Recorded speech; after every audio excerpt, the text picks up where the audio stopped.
Association ये भारतीय railway के समस्त loco pilot assistant loco pilot का संगठन है। इसका अस्तित्व 1969 से है। रनिंग हमारे एसोसिएशन का मेन काम है कि हमारे स्टाफ के साथ में जो समस्या है वो रेलवे के समक्ष रखना और उस समस्या का समाधान निकालना। रेलवे के अंदर में गाड़ियों का सुरक्षित संचालन करने हेतु हम रेलवे से समय समय पे पत्राचार करते हैं। उस पर कभी हमको सक्सेस मिलता है, कभी शायद रेलवे बोर्ड का ईगो सामने आता है, वो सिस्टम को सुधारना नहीं चाहते। ऐसे समय एक संघर्ष भूमिका में हमको आना पड़ता है। आज यहाँ पे जो मीटिंग हो रही है, इस ब्रांच का बायनल जनरल बॉडी मीटिंग है। इसमें पुरानी बॉडी का अब तक का लेखा जोखा रखा जाएगा और फिर नई बॉडी का गठन भी होगा। और साथ ही साथ आज के डेट में वेस्टर्न रेलवे के समस्त लोको रनिंग स्टाफ का ये कन्वेंशन है।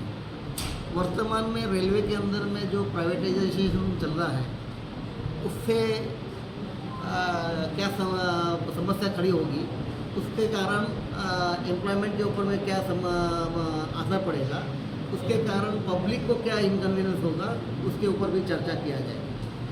साथ ही साथ हमारे संगठन का मेन लड़ाई जो है कि रनिंग स्टाफ और तमाम वो कर्मचारी जो सरकारी कर्मचारी है, यहाँ तक कि हम ये बोल रहे हैं कि प्राइवेट के भी कर्मचारी हैं, उनको पोस्ट रिटायरमेंट एक सिक्योर लाइफ होना चाहिए, चाहे वो आप भी हो चाहे कोई भी रहे। ओल्ड पेंशन स्कीम क्यों लाई गई थी?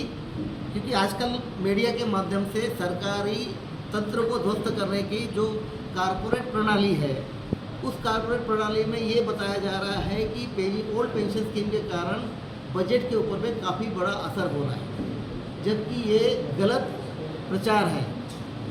आप लोग इस ओल्ड पेंशन स्कीम के बारे में अगर जानकारी लोगे तो ये ओल्ड पेंशन स्कीम हमारे यहाँ पे भारत में पोस्ट इंडिपेंडेंस 1952 तक था।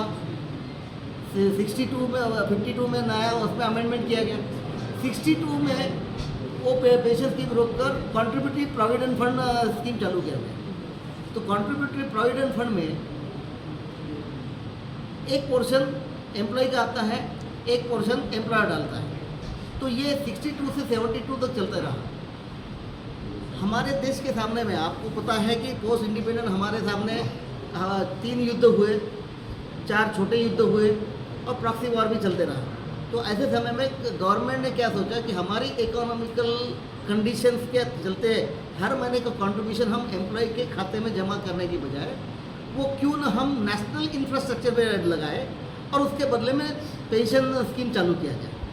तो उन्होंने क्या किया, वो गवर्नमेंट का कंट्रीब्यूशन जो एम्प्लॉय के प्रोविडेंट फंड में आता था उसको रोककर नेशनल इंफ्रास्ट्रक्चर पे लगाना शुरू किया। एक तरह से उन्होंने नेशनल बॉन्ड्स में कन्वर्ट कर दिया।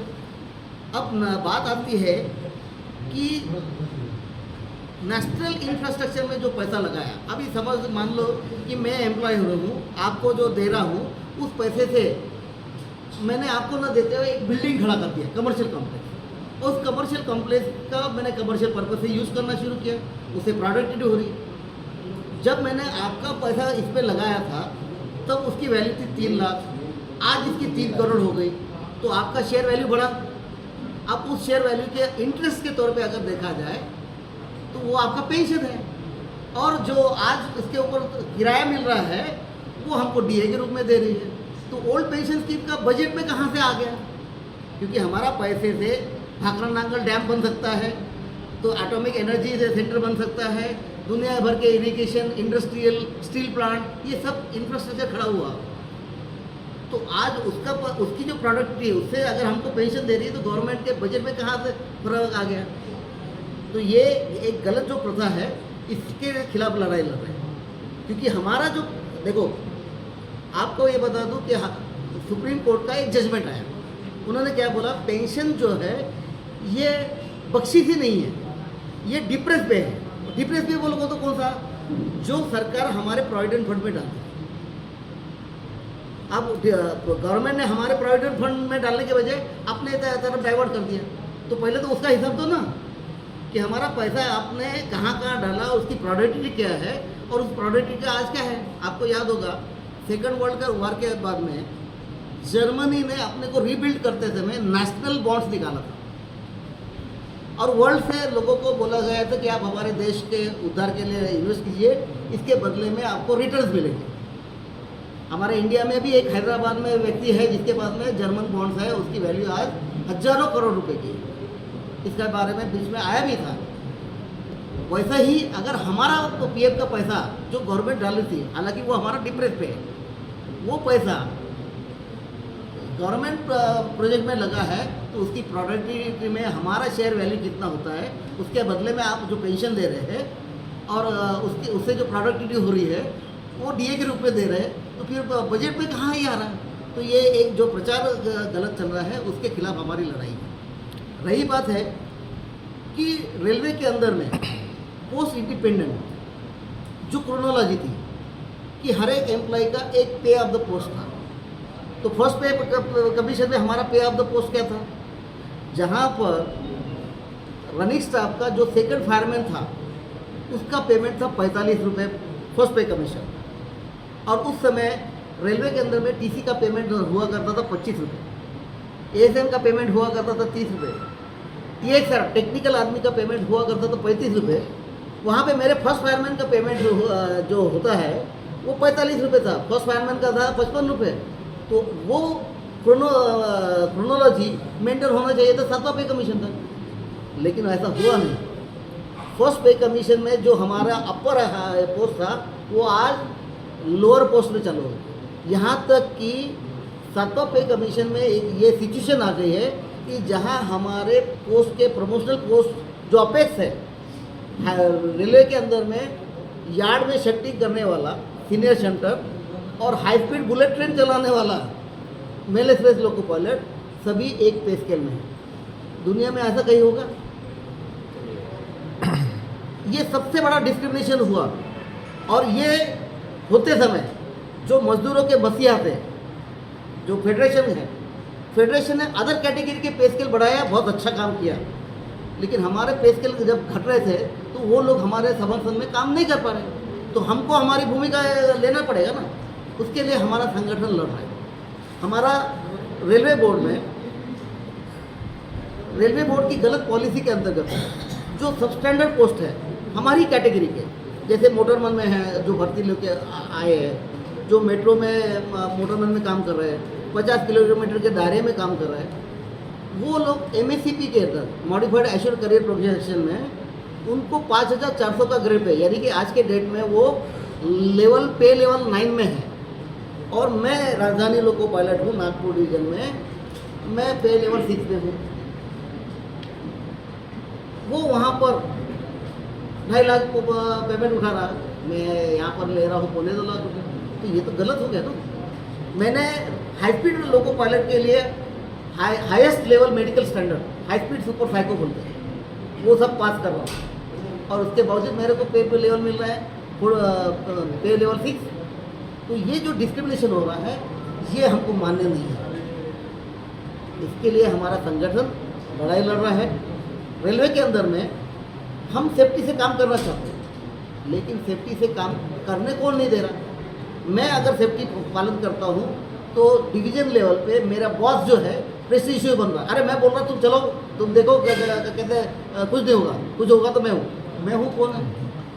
क्या रेलवे ऑफिसर को ये मालूम नहीं कि इंडियन रेलवे एक्ट 153, 154, 175 क्या है, जिसमें नियम विरुद्ध काम करने पर सिविल प्रोसिक्यूशन होगा, आईपीसी की धारा लगेगी और उसमें सजा होगी।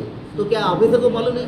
लेकिन वो बलि का बकरा ढूंढ रहा है नीचे के लोगों को। हमारी लड़ाई उसके खिलाफ। हम चाहते हैं कि जनता इस बात को जाने, मीडिया के माध्यम से जाने कि रेलवे के अंदर में सेफ्टी नियम रेलवे बोर्ड बना रहा है, उसको पूरा तोड़ा मरोड़ा जा रहा है डिविजनल लेवल पे, ग्राउंड लेवल पे, और जिसके कारण अभी जो हादसों की जो है सीरीज जो बनते जा रही है, ये मेन कारण है। प्राइवेटाइजेशन में आपको याद होगा कि पहले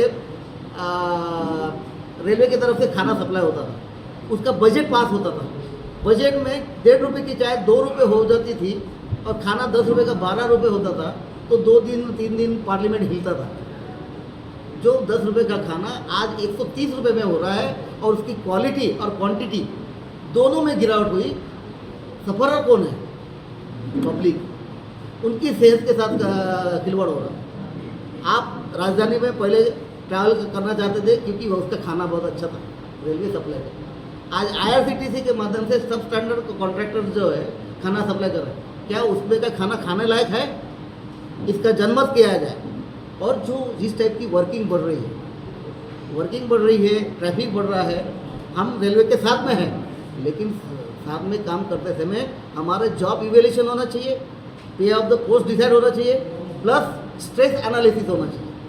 हमारे ऊपर में किस टाइप की साइकोमेट्रिक असेसमेंट हो रही है वो निकालना चाहिए। हमारी ड्यूटी और निर्धारण करना चाहिए। रेलवे बोर्ड के पास में हमारे ड्यूटी और डिसाइड करने के अधिकार नहीं है, वो लेबर मिनिस्ट्री का है। आप जानते हैं लेबर लॉज क्या है। लेबर लॉज में ड्यूटी और डिसाइड करने के पावर उनके हैं। रेलवे के अधिकारी इस नियम को मानने को तैयार है।